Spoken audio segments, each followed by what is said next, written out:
बच्चों, चलिए आज हम सॉल्व करते हैं प्रीवियस ईयर क्वेश्चन जो आए हुए हैं।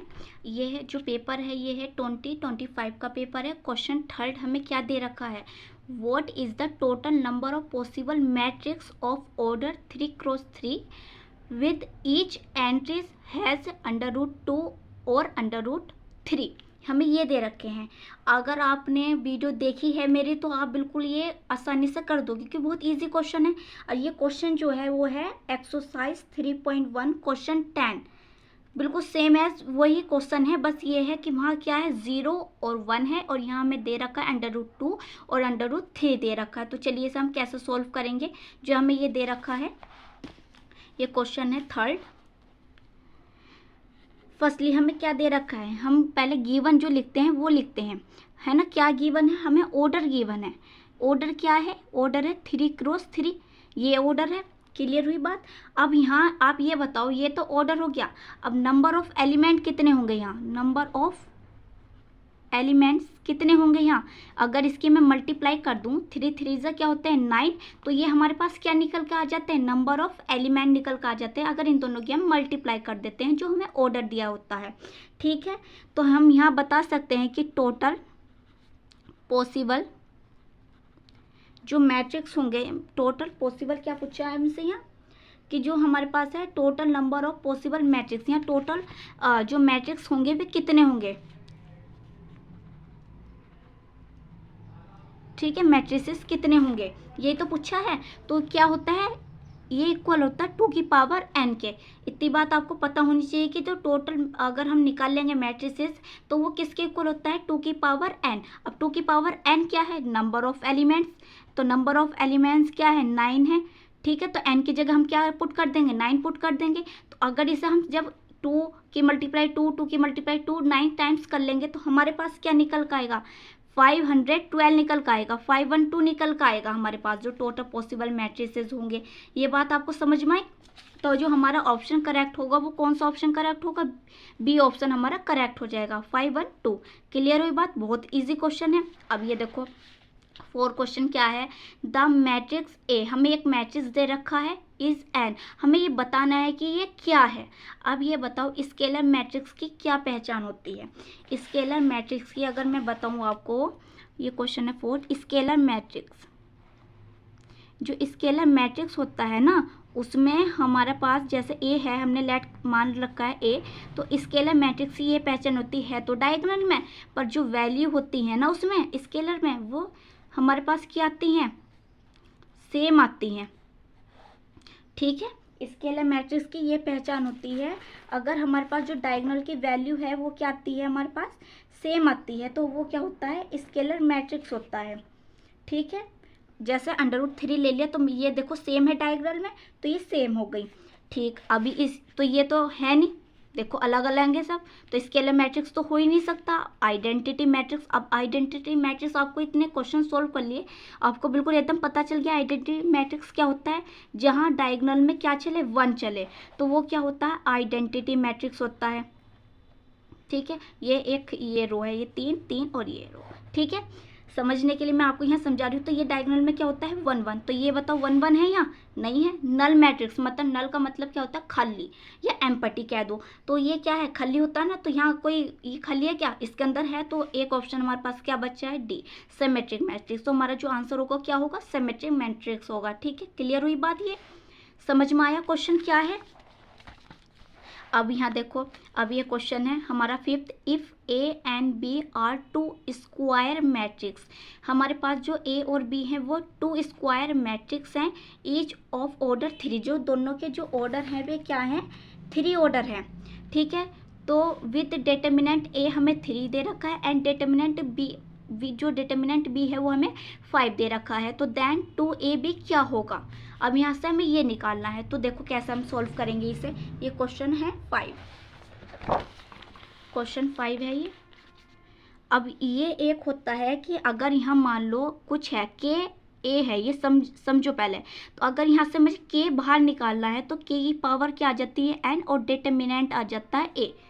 क्लियर हुई बात, ये फॉर्मूला होता है कि के ए और इससे बाहर आ जाती है पावर, क्लियर हुई बात। अब यहाँ जैसे है ए और बी, ए बी डिटर्मिनेंट है, तो मैं इसे क्या लिख सकती हूँ, ए डिटर्मिनेंट और बी डिटर्मिनेंट लिख सकती हूँ इस चीज़ को मैं। समझ में आई बात। अब यहाँ क्या है, अब यहाँ ये है कि 2ab, तो 2 की पावर अगर मैं बाहर निकालूँ यहाँ से तो 2 की पावर आ जाती है यहाँ 3। ठीक है, ये 3 ही पावर यहाँ से निकलेगी। अब 3 की पावर 2 की पावर 3 करेंगे तो हमारे पास क्या आएगा 8। डिटर्मिनेंट जो ए है वो हमें गिवन है कितना, 3 गिवन है यहाँ, और जो बी है वो हमारे पास 5 है। तो 3 5 जा क्या होगा 15, और 15 की मल्टीप्लाई जब 8 से करेंगे तो हमारे पास आएगा यहाँ निकल के 120। तो 120 हमारे पास आ जाएगा ये आंसर। यह भी हमें गिवन है और ये भी गिवन है, और हम जब बाहर निकालते हैं तो ये क्यों बनता है। क्लियर हुई बात। तो यहाँ से हमारे पास क्या है 120, तो जो हमारा आंसर करेक्ट है वो बी है, 120 जो है वो हमारा आंसर करेक्ट हो गया। समझ में आ रही है बात कैसे ये क्वेश्चन हो रहे हैं। अब जो क्वेश्चन 6 है वो क्या है, let A be a square matrix of order 3। एक स्क्वायर मैट्रिक्स है जिसका ऑर्डर 3 है। अब ये if determinant A equal 5 then adjoint A is. अब बच्चों अब आप ये देखो, ये क्वेश्चन सेम एज कैसे है, जैसे एनसीईआरटी में आई थिंक 4.5 क्वेश्चन जो है 17 है, वो क्वेश्चन बिल्कुल सेम एज ऐसा है। और आप अगर ये जो क्वेश्चन है इसके कॉन्सेप्ट पे आप जाओगे, मतलब कि बिल्कुल डिटेल में है, ये इतना है, क्योंकि बेटा ये ऐसा क्वेश्चन है कि आप इसकी डिटेल पढ़ने के बाद भी क्वेश्चन नहीं होता, क्योंकि क्वेश्चन डिटेल आप पढ़ोगे तो उसमें अलग चीज़ है ना। तो वो ये आएगा एमसीक्यूज में, आप पढ़ रहे हो कि 2 और 3 मार्क्स के अकॉर्डिंग, तो वो एक नहीं है ना कि जो हमारे पास क्वेश्चन है कि जैसे मान लो ये एमसीक्यूज में आ सकता है तो हम उसके फॉर्म में एमसीक्यूज के पढ़ के चले तो हमारा टाइम भी सही यूज़ होगा, है ना, कि फालतू तो हमें यूज़ नहीं करना। तो मैंने आपको बिल्कुल इजी वे में समझा रखा है कि क्वेश्चन 17 4.5 का कैसे है। आपने अगर मेरी वीडियो देखी होगी वो क्वेश्चन, तो ये क्वेश्चन आप बिल्कुल देख तो साथ कर दोगे। ये कैसे होगा, अब यहाँ देखो, ये क्वेश्चन है 6। पहली बात, ये ऑर्डर जो दे रखा है वो ऑर्डर दे रखा है 3। समझ में आई बात, ऑर्डर 3 दे रखा है। और यहाँ जो हमारे पास होता है एडजॉइंट ए, ठीक है, एडजॉइंट ए जो होता है वो इक्वल होता है डिटर्मिनेंट ए n-1। क्लियर हुई बात। अब n जो होता है ना, n होता है जो ऑर्डर है, और यहाँ डिटर्मिनेंट ए हमें गिवन है, वो क्या गिवन है, डिटर्मिनेंट ए 5 गिवन है, और ये क्या है 3 है। 3 - 1 करेंगे हम यहाँ, तो हमारे पास क्या आएगा 5 की पावर 2 आएगा, और 5 की पावर 5 5 जो 25। तो हमारे पास जो एडजॉइंट ए आया निकल के वो क्या आया 25 निकल कर आया। तो जो हमारा आंसर हो जाएगा वो क्या हो जाएगा 25 हमारा आंसर हो जाएगा। क्लियर हुई बात। तो ये हमारा आंसर आया है। हमारा क्वेश्चन अब ये है क्वेश्चन नंबर 7। क्वेश्चन नंबर 7 में क्या है, एक मैट्रिक्स हमें ये गिवन है और ए मैट्रिक्स हमें ये गिवन है। क्लियर हुई बात। Then the value of x minus y is, x minus y क्या होगी। फर्स्टली आपको बिल्कुल वैल्यू तो निकालनी आती है। कैसे वैल्यू निकालते हैं मैट्रिक्स में, जैसे ये फर्स्ट पोजीशन है तो दूसरे मैट्रिक्स की जो फर्स्ट पोजीशन है उसके इक्वल रख के हम डायरेक्ट वो निकाल देते हैं मैट्रिक्स में। ये बात आपको समझ में आ रही है। तो हम करेंगे क्वेश्चन 7। जैसे हमारे पास ये दे रखे हैं 2x - 1 3x 0 y स्क्वायर -1, ये इक्वल दे रखा है हमें x + 3, और ये हमारे पास इधर 12 है 0 35। अब हम मैट्रिक्स में डायरेक्ट इक्वल रखते थे, जैसे फर्स्ट पोजीशन ये है तो दूसरे मैट्रिक्स की फर्स्ट पोजीशन के इक्वल रखेंगे यहाँ। तो क्या है x + 3 है। अब ये जो है माइनस में है तो इधर किस में आएगा, ये हमारा प्लस में आएगा यहाँ। अब ये प्लस में है तो इधर किस में आएगा माइनस में आएगा। 3 और 1 4, इससे सब्ट्रैक्ट करो यहाँ 2x में से एक x गया, एक x 4, x की वैल्यू क्या निकल का, ये 4 निकल का आ गई है। अब y की वैल्यू निकाल लो। अब y की वैल्यू निकालेंगे, यहाँ से देखो x की वैल्यू क्या आएगी 4 आएगी, यहाँ से कोई वैल्यू फाइंड हो रही नहीं। अब ये देखो 4 पोजीशन है इसकी, तो जो हमारे पास दूसरा मैट्रिक्स है उसकी भी हमें क्या देखनी है 4 पोजीशन। तो ये देखो ये है 35, तो ये 35 के इक्वल आ गया। तो ये इधर माइनस में, इधर किस में आएगा प्लस में, तो y प्लस करो 36। अब ये जो है इधर रूट आएगा 36 के। अब जब रूट में से वैल्यू निकलती है 36, पहली बात ये बताओ किसका स्क्वायर है 6 का, तो यहाँ से जब वैल्यू निकलेगी तो किस में आती है +- 6 में आती है। समझ में आई बात। तो यहाँ से हमें क्या निकल गई x और y की। ये तो बिल्कुल कॉन्सेप्ट एनसीईआरटी का ही है कि x और y की वैल्यू हम कैसे फाइंड करते हैं। x की वैल्यू 4 है एंड y की वैल्यू जो हमारे पास निकल कर आई है वो ±6 है और हमें बताना है कि x माइनस वाई क्या है। तो एक बात सुनो, x क्या ले लूँ मैं यहाँ 4 ले लूँ, बीच में माइनस, यहाँ क्या ले लूँ, एक बार मुझे प्लस में लेना पड़ेगा और एक बार माइनस में।